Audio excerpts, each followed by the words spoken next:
Cuando estás en México, tú reniegas de tu religión cristiana. No te sientes cristiano en ese momento. No, no, yo una vez que me voy de mi casa, mi mamá, las últimas palabras de mi madre a los 14 fue, cuando te vayas, ella pensando que yo no me iba a ir nunca, me dijo, cuando te vayas de esta casa, vas a encontrar en la calle que no vas a poder ser de uno o del otro, no vas a poder andar en el medio, sos, perdón, de uno o del otro. Y dije, ¿de qué? ¿O de Dios o del diablo? Y yo le dije, yo me voy con el diablo. Y tuviste 10 años con el diablo. Sí.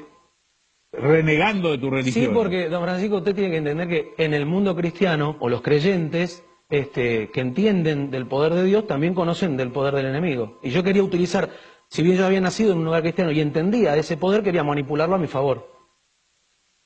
Y hay algo que cambia tu vida, hay algo que es un quiebre total. Total, un antes y un después.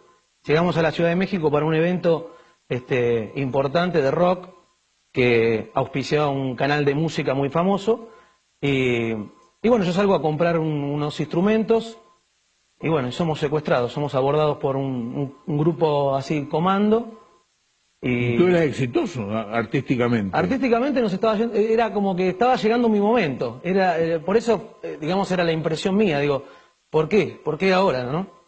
Porque era mi momento, era mi oportunidad, después de haber tantos shows. Me están secuestrando con engaños, porque primero me dijo que era un vendedor de instrumentos, muy bien vestido el muchacho, y yo creo en él, lo sigo. ¿Esto fue en México? En México.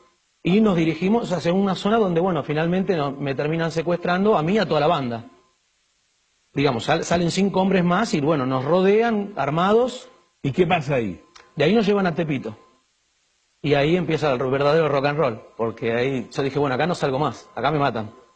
Y empiezan a hablar de querer negociar con la compañía discográfica por plata, y van pasando las horas y yo voy viendo que esto se termina. Y ahí, recién ahí, es donde yo me acuerdo de mi mamá, de su fe, de sus oraciones. En un momento te ponen una pistola en la cabeza. ¿Qué pasa en ese momento? Bueno, él ya no puede negociar más y me apunta. Yo estoy todo tatuado, entonces él se sentía todo el tiempo como que físicamente yo lo agredía. No sé por qué, pero no había conexión con él. El resto de la banda no los provocaba tanto, pero a mí es como que el castigo era todo el tiempo conmigo. Entonces me apunta a la cara y me dice, ¿crees en Dios? Y yo digo, pero adentro mío pensé, ¿por qué a mí? Porque no le pregunta a todo el resto de mis músicos que son ateos, ¿por qué a mí? Yo que escondí todo mi pasado, nadie sabía que yo había nacido en un hogar cristiano, y encima yo era el más salvaje de todos dentro del ambiente del rock. Y entonces no sabía qué responder y de adentro del estómago me sale decirle sí. Y cuando le dije que sí me dio miedo haberle dicho que sí, que creía. Y me tapé la cara y dije, bueno, acá me voy.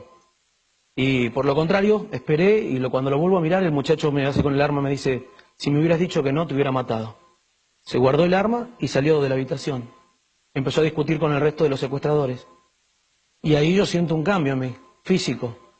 Empecé del frío y del terror que sentía, empecé a sentir un calor y no entendía y dije, Dios está acá conmigo. ¿Por qué? No entendía por qué. Y era muy fuerte. De hecho, pasaron un montón de otras cosas más. Cuando nos están liberando, otra banda de secuestradores y narcotraficantes entran al barrio y nos quieren matar, y estos mismos hombres que nos estaban secuestrando nos defienden. Una locura total. No paraba la odisea, pero adentro mío había algo muy fuerte, un calor, una energía que era totalmente, no la había vivido en mi vida. Si bien había nacido en un hogar cristiano, me había bautizado, nunca lo había sentido. Y empecé a recordar todo eso. Pero la pregunta era, ¿por qué a mí? Si yo hice todo mal y me gustó, ¿por qué a mí? Porque hay gente que hace las cosas malas y dice, no, yo hacía cosas malas y ahora me siento mal. No, a mí me gustaba, yo hacía cosas malas y me gustaba. O sea, lo que supuestamente para la religión y para la fe eran malas, a mí me gustaba. Entonces yo le decía eso a Dios. Mientras corría por esos pasillos le decía, ¿por qué a mí? Entonces, bueno, más tarde nos liberan. Logramos llegar al hotel, ahí estaba la gente, la policía, la gente de la embajada, y nadie se atemorizaron, así que nadie nos dijo nada. Entramos, llegamos a la suite, y yo me arrodillo en el baño y le digo a Dios, ¿por qué? ¿Por qué a mí? Y entra mi manager y me dice, mira, tenemos que bajar, hay que hacer la denuncia, la gente de la policía. Le digo, no voy a hacer ninguna denuncia. Me dice, mira, acá hay 25 shows, no sé cómo te vas a arreglar. Y fue la primera vez, don Francisco, que empiezo a ser otro Pablo. Y le respondí, bueno, mira, Dios se va a encargar de esos juicios. Ellos empezaron a reír de mí, bueno, ahí nos separamos como banda. ¿Volviste a tu casa de Argentina? Me tomo un avión y cuando llego están los periodistas en Argentina, pero bueno, yo les pido por favor que no me interesa hacer una nota de ese estilo. empiezo a caminar por el aeropuerto de Ezeiza, que es enorme, lleno de gente, una multitud de gente, y en esto veo, en la puerta la veo a mi mamá. Y cuando la veo a mi mamá, yo dije, ¿qué hace esta mujer acá? Me la dejé. Los últimos gritos de mi mamá en mi casa fueron,